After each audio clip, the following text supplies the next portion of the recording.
La deuxième partie, l'étude dynamique d'un pendule élastique horizontal.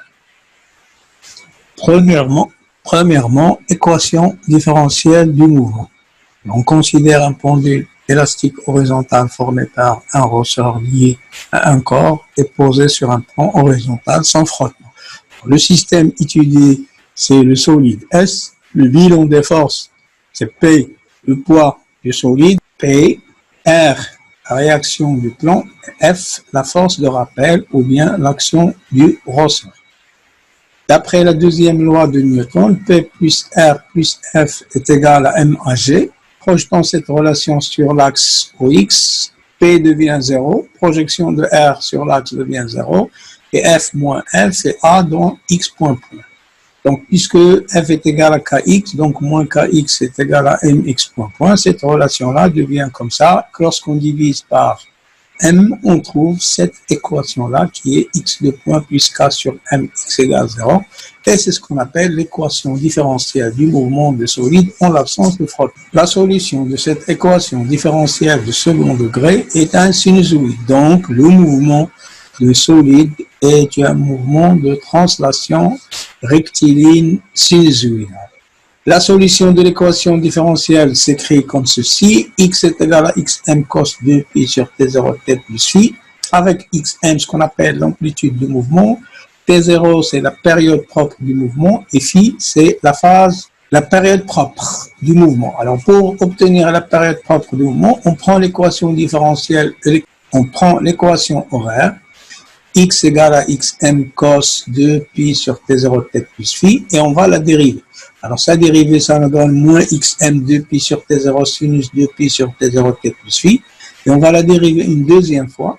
X2 point est égal à moins xm 4 pi carré sur t0 carré cos 2pi sur t0 t plus phi. Et on va la remplacer dans l'équation différentielle. On constate que xm cos 2pi sur t0 t plus phi est égal à x. Donc, cette équation-là devient comme ceci.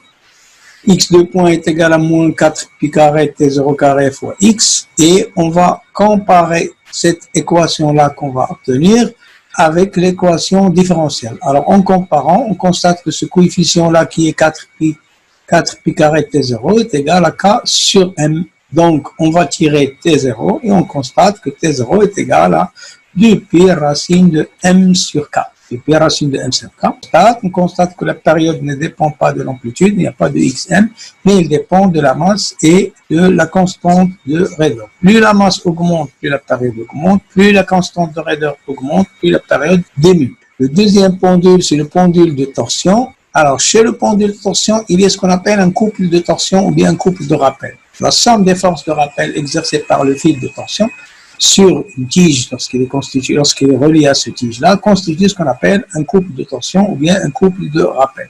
Le moment de couple de torsion qu'il va exercer sur ce fil-là, il a pour expression m est égal à moins 7 θ, avec c, ce qu'on appelle la constante de torsion de fil, et là pour unité de newton par mètre sur radian, et θ, c'est l'angle de torsion, il est donné en radian dans le système international, et m, c'est le moment du couple de torsion, il est donné en newton-mètre. Remarque, le signe négatif signifie que le couple de torsion est un couple de rappel. La constante de torsion de fil dépend de la longueur de fil, de la section de fil et de la matière qui constitue le fil. Étude dynamique. Alors, on considère un pendule de torsion en équilibre stable.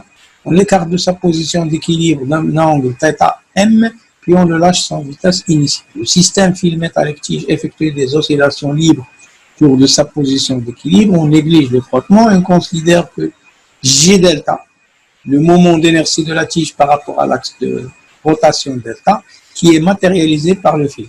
C'est ce qu'on appelle la constante de torsion de fil. Équation différentielle. Voilà le système. Vous avez un pendule qui est formé par une tige qui est suspendue en son milieu par un fil de torsion. Alors, le système étudié, c'est la tige. Le référentiel, c'est le terrestre considéré comme l'adélien. Pour repérer les positions, on va utiliser l'angle θ qui est formé entre la position de la tige à un instant t et la position de la tige à l'instant t égale 0 qui est considérée comme direction de référence. Et on va chercher le bilan des forces. On cherche le bilan des forces, le poids, la réaction de fil, et c'est ce qu'on appelle le couple de torsion qui a pour moment MC est égal à moins C fois θ. La relation fondamentale de la dynamique de la rotation, il donne sigma, alors ici il y a une erreur, sigma des moments delta est égal à J delta θ de point. C'est-à-dire que moment de P plus moment de R plus moment de C est égal à J delta θ de point. Étant donné que P et R sont confondus avec l'axe, c'est-à-dire parallèle, donc leur moment est nul. Moment de P est égal au moment de R est égal à 0. Et l'équation précédente devient moins Cθ est égal à J delta θ de point. On passe moins Cθ de l'autre côté et on va diviser par J delta et on obtient une équation différentielle qui ressemble à l'équation différentielle du pendule élastique. Avec, à la place de X, il y a θ et à la place de K, il y a C et à la place de J delta, il y a petit m.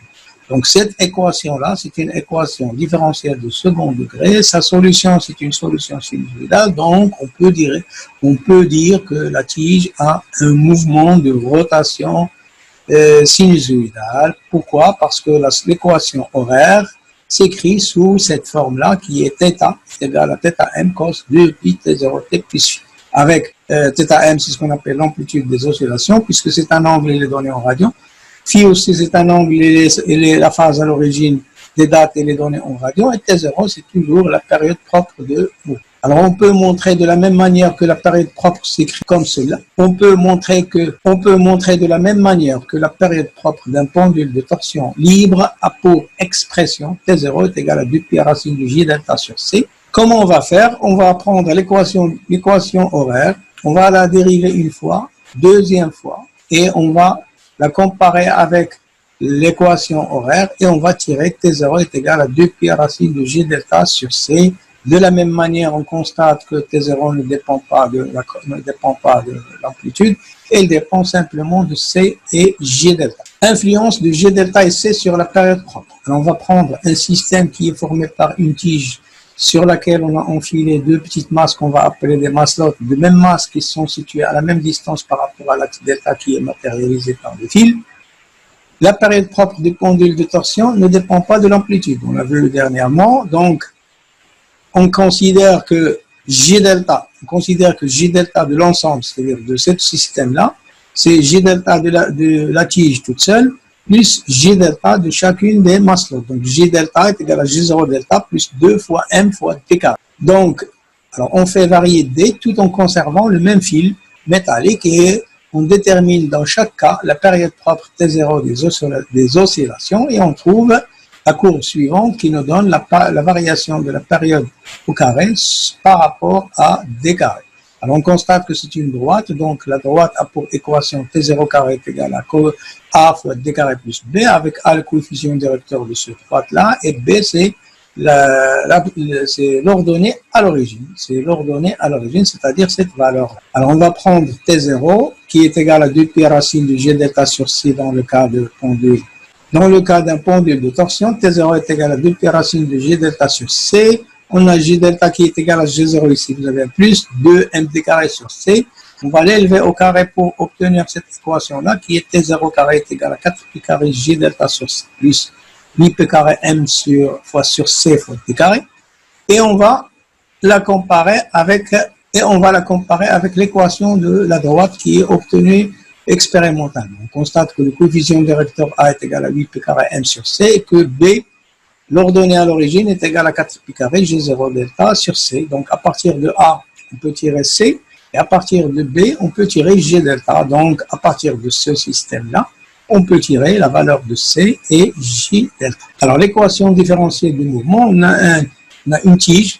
Alors on considère un pendule faisant constitué d'une tige. Ce système peut tourner autour d'un axe horizontal delta. Son moment d'inertie, c'est G delta. Et sa masse est petit m. Alors on l'écarte de sa position d'équilibre d'un angle θ m, puis on la lâche sans vitesse initiale. Le système va effectuer des mouvements de va-et-vient autour de sa position d'équilibre. On va supposer que les frottements sont négligeables et on considère que θ, c'est l'angle entre la position de la tige et la position d'équilibre stable. On étudie le mouvement du système dans un référentiel terrestre supposé galiléen. Le système étudié sur le corps S, le bilan des forces, il y en a deux, le poids qui est le poids du corps et R, la réaction ou bien la force exercée par l'axe sur le système. D'après la relation fondamentale de la dynamique pour la rotation, le moment de P plus le moment de R est égal à G delta. puisque puisque R coupe l'axe delta, donc son moment est nul. Et on considère D est égal à OG avec G le centre d'inertie du système. Dans ce cas, la distance petit d va être moins mgd sinus θ. Donc le moment est égal à moins mgd sinus θ. L'équation différentielle devient comme ça, on passe T, donc l'équation différentielle devient θ2 plus mgd sur g delta sinus θ est égal à 0.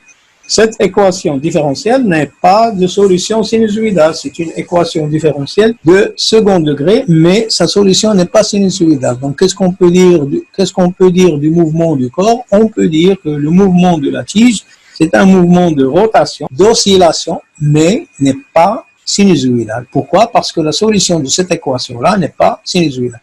Pour que cette équation soit sinusoïdale, il faut éliminer le sinus θ. Donc pour éliminer le sinus θ, on est obligé de se mettre dans cette condition-là, c'est-à-dire avoir des angles qui sont faibles, inférieurs à 0,6. Dans ce cas-là, on va parler des faibles oscillations, et dans ce cas, la sinus θ devient à peu près égal θ, et l'équation différentielle devient comme cela, θ2 plus mgd sur g delta θ égale 0. Cette équation a pour solution θ égale θm cos 2pi t0 t plus phi. Donc, dans ce cas-là, on peut dire que le mouvement, c'est un mouvement de rotation sinusoïdale, puisque l'équation différentielle admet pour solution une solution sinusoïdale. θm, c'est toujours l'amplitude, et phi, c'est la phase, t0, c'est la période propre du mouvement. La période propre du pendule pesant libre et non amorti qui effectue des oscillations fibres a pour expression, alors on peut prendre l'équation différentielle, la dériver une fois, deux fois,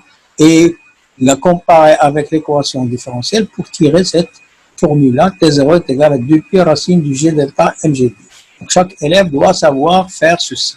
Alors pour gagner un peu du temps, on ne va pas le faire, mais on va le dire simplement. Donc T0 c'est la période propre, G delta c'est le moment d'inertie du système qui est donné en kg fois mètre carré, D c'est la distance que sépare le centre d'inertie G du pendule à l'axe delta, et petit g, c'est l'intensité de la pesanteur qui est donnée en mètres par seconde carré.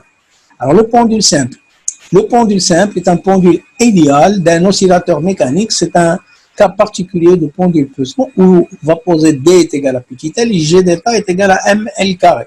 L'équation différentielle aura pour expression dans ce cas où on remplace D par L et G delta par M carré, il devient comme cela, θ2 plus G sur L θ égale à 0.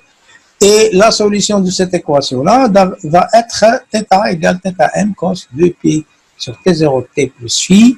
Et par conséquent, l'expression de la période propre va être T0 est égal à 2pi racine de petit l sur G avec L, la longueur du pendule, et G, l'intensité de la pesanteur. La longueur, elle est donnée en mètres, et G, elle est donnée en mètres par seconde au carré.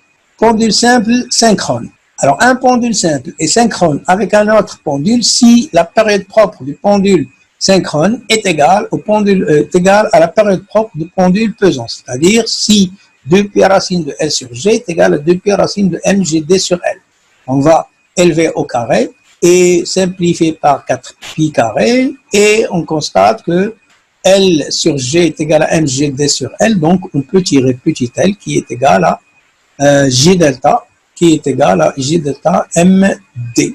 Donc, quelle est la condition pour avoir un pendule synchrone avec un autre pendule? Le pendule de longueur L est synchrone avec un pendule pesant de moment d'inertie G delta si L est égal à G delta sur md. Oscillation forcée, résonance. En réalité, les frottements amortissent le mouvement des oscillateurs mécaniques en l'absence de tout gain d'énergie de milieu extérieur. Cependant, un tel mouvement peut être entretenu en associant l'oscillateur à un élément extérieur qui lui fournit l'énergie nécessaire. L'élément extérieur sera appelé excitateur, c'est lui qui va imposer sa période à l'oscillation, qui sont les oscillations libres. Dans certaines conditions, ces oscillations peuvent prendre une amplitude très grande. On dit que le système oscillant entre en résonance. De ce fait, l'oscillateur mécanique est appelé un résonateur. Donc, dans les oscillations forcées, il y a toujours un résonateur et un excitateur. Le phénomène de la résonance mécanique se produit lorsque la période TE des oscillations forcées est voisine de la période propre TE de résonateur. Cette courbe-là montre l'amplitude du mouvement en fonction de la fréquence. On constate que lorsqu'il y a un amortissement faible, que l'amplitude passe par un extrémum lorsque la fréquence est égale à NE, qui est la période propre du mouvement.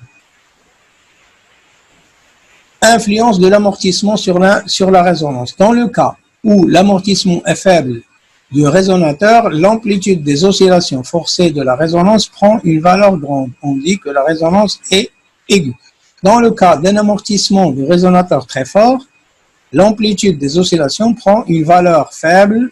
On dit que la résonance est floue ou obtuse. C'est ce cas.